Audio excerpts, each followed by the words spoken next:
Hey guys, welcome back to my channel. Thanks for watching. Thanks for subscribing. It is Wednesday, so that means it is box day. Today's box is going to be these Kit Kat Santas. I know it is March and I'm doing Kit Kat Santas, but from what I saw, they do have Kit Kat Easter bunnies at Target. So I haven't made it to Target to get them, but I'm assuming they're going to be the same size. So we're going to go ahead and make our super cute little peekaboo box. You can use this extra flat to write a message, add whatever you want. I would put a message in there like happy spring or happy coworker day or, whatever message you want. This one I just decorated with some glitter thread. It's because that's what I was feeling. All right, let's go ahead and make our box. And you're going to need your pink book, the fold flat box template. And you're going to need some, pen, pencil, whatever you have. We need to measure this guy up. So the back is bigger than the front because the front is shaped. So we're going to do 1 1/4.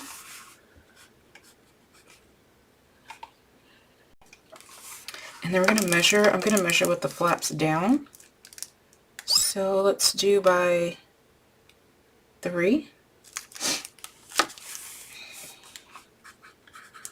And how thick is he? Let's do 1/2 inch. Okay.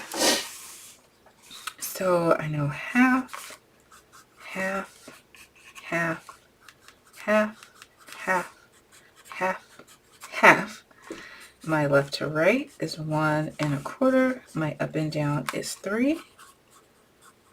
Now we need to math. Let's get out some pens. My left to right is 1, 2, 3, 3 1/2, and 4 by my up and down is 3, 4, 5. So 4 by 5. Now my long side is the blue pen side, so that's the up and down. So we need to do 1/2 inch and 1 on both sides.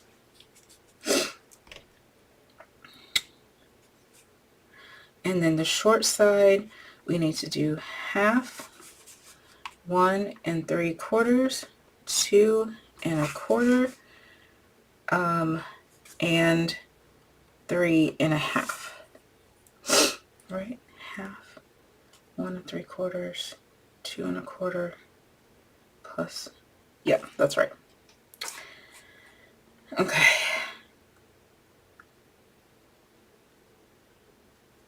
It's 1/2 inch, 1. Okay.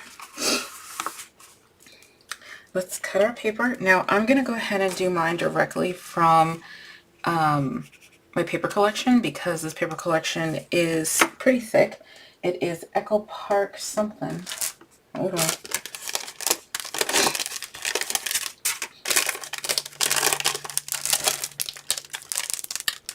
It's springtime. Okay. All right. So paper 4 by 5. Let's see if this scrap works. Pretty sure it should. Oh yeah. All right. So 4. This time I'm going to use the purple side. So I'll have the purple side facing up. 4 by 5. See, this time I use the plaid side up. So whatever side you want showing, that's the side you want up if you're using your paper trimmer as your scoring thing. All right, so we need to put the long side at the top and we need to score it 1/2 inch and 1 on both sides. 1/2 inch and 1. 1/2 inch and 1. So for my scoreboard users, you're doing 1/2 inch, 1, 4, and 4 1/2. 4 and 4 1/2.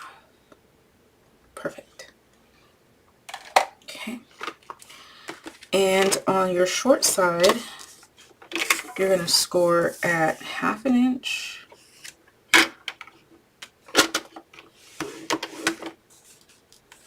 1 3/4, 2 1/4,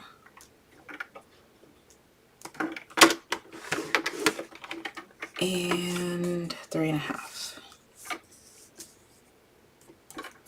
Okay, perfect. All right, so that's all of our scoring stuff. We might as well cut our other flap. I'm going to try to get it out of the scraps. Oh, perfect. It's going to be for your little flap. Let me put a little note down here. The flap. Because I craft easy, so this looks like it was hard to do, but it's not.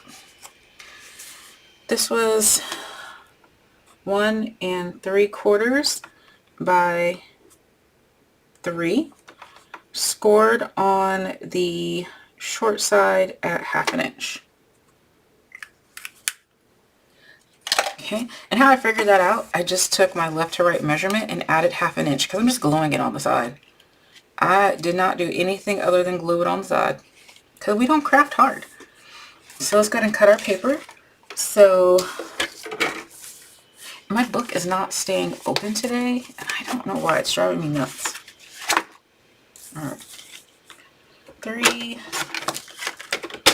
by 1 3/4.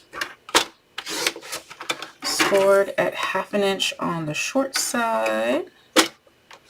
Oh. Okay. That's it for that. Let's bring back our box. Let me move these other scraps so I don't think that they're part of this. All right, here's our box. We're gonna go ahead and burnish. Now, I normally show you when I'm cutting, I normally show you from the inside, but because the inside is pretty wild, we're going to cut from this way. I will show you what I'm on about. So normally when I get to this part, I flip it over and then I tell you to cut here. It's hard to see it on that plaid, and so I'm just going to use this side. It doesn't matter, honestly, but if you're a creature of habit like me, you normally flip it over. But anyway, so you're going to cut out 1, 2, 3, 4. So it's 2 rectangles and 2 squares. What you do to the bottom, you need to do to the top. So the right 4 boxes, 2 squares, 2 rectangles. Should have something that looks like this. Now we're going to cut up our score line, and we're going to cut off approximately half, and you're going to miter, and you're going to miter. Okay, and then you're going to go to this next score line, cut up, half, miter, miter. You don't want a little bit more off that one. Why? Just because I felt like it. Rotate, same thing. Score line, half, miter, miter, score line, cut up, cut off approximately half, miter, and miter. Okay, so that's all done. So next what you want to do is grab your corner rounder. I always forget corner rounder, and I tell you guys I always forget it. You would think I would have my stuff together since I do this every single week and then some. But I have been good about remembering to do it before I glue it. You don't have to do it before you glue it. I mean, you really don't have to do it at all if you don't want to. It just looks more professional. Okay, and I forgot to miter, miter. And And I'm going to cut off just a tiny bit of the bulk on my starting position. So see how this is normally my starting position?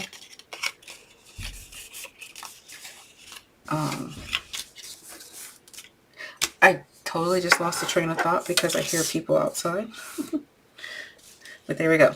All right, so this piece right here, this is your front of your box. Okay, so this is where we want to make our window. This is where we're making this part. I'm going to use a ruler and a cutting knife because I don't know where my dies are, and I don't know where my die cutting machine is. So we're just gonna old school make this. I'm gonna have a 1/4 inch border. Feel free to have whatever border you would like. I think I'm gonna mark this with pen because I can't see that pencil.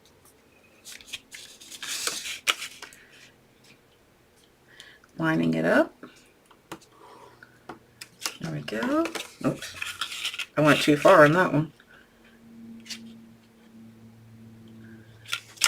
Which is fine.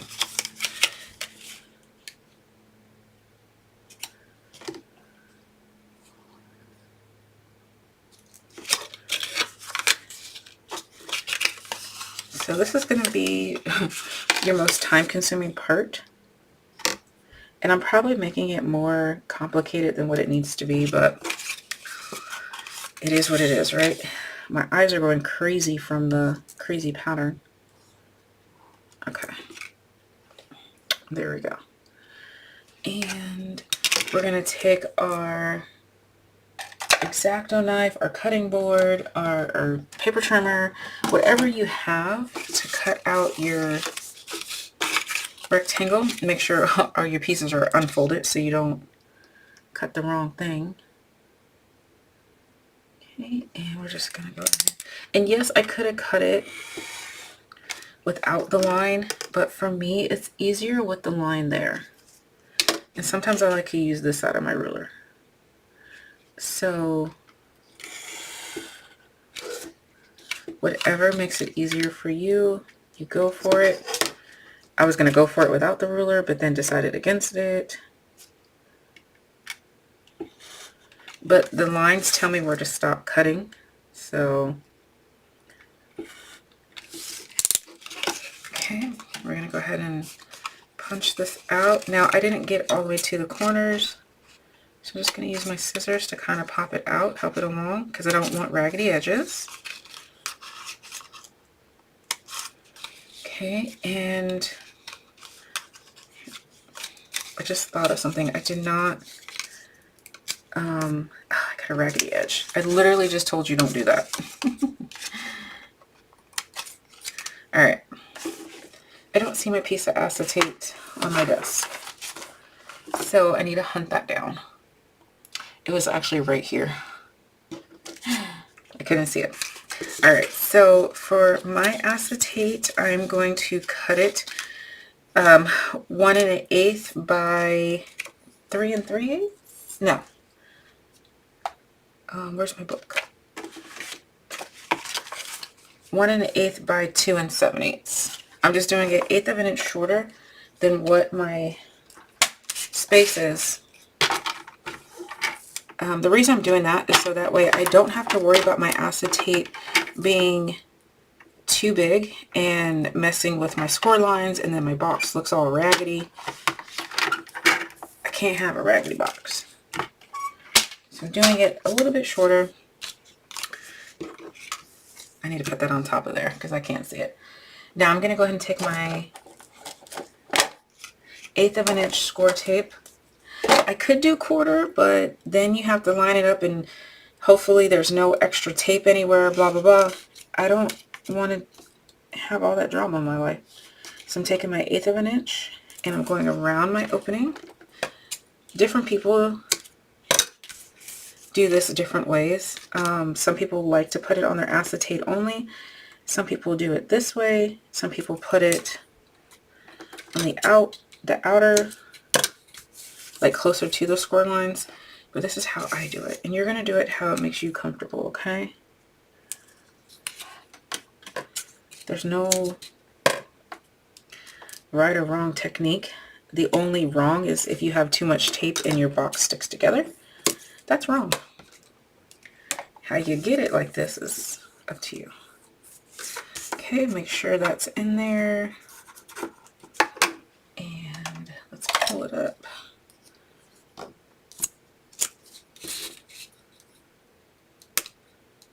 Oops, I actually pulled up the tape with the backing.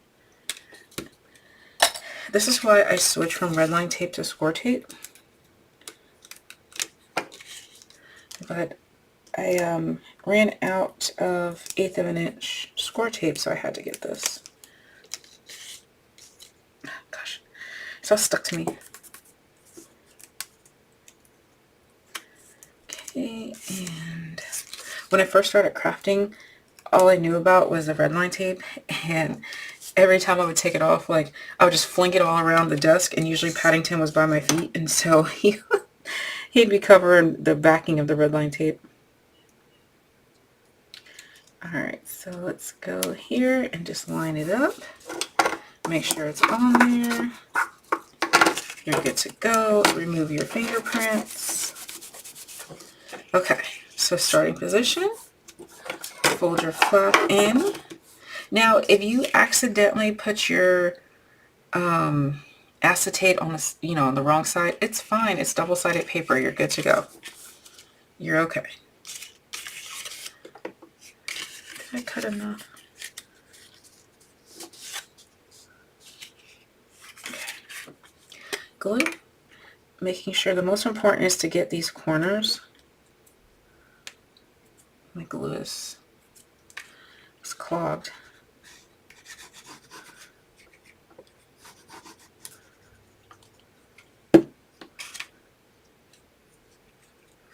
Fold it shut. Make sure it is lined up. Press that glue in.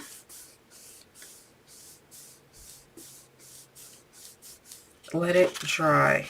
That is my hardest part of all of my craft making, is letting the glue dry. It doesn't even take that long. I just can't wait. Alright, so our box is done. Now we're going to work on our flap, and you literally fold that over and you're going to glue it to whichever side you want to glue it to. Okay? If you want to complicate your life, you can actually glue this in before you glue this down, and then you won't see that seam. But I don't need my life to be any more complicated, so I'm just going to glue it on the side. Okay. I'm going to go on this side. You can glue it flat or popped up, I guess. I'm just going to line mine up. It is perfect. Making sure it's perfect here and here. We're not going over. The length is perfect. I'm going to fold my box flat. Make sure that is adhered. Let it dry. And if you glue your flap to the wrong side, like from experience, one of the boxes that I made, I glued this flap to the back, and it was fine because then I just put a longer message back there. Nobody knows what it's supposed to look like except for you. So do not even worry about that. Life should not be that complicated. Well, crafting, anyway, should not be that complicated. Alright, so now I'm just going to put my little Easter Bunny Santa in there. Fold my flap in.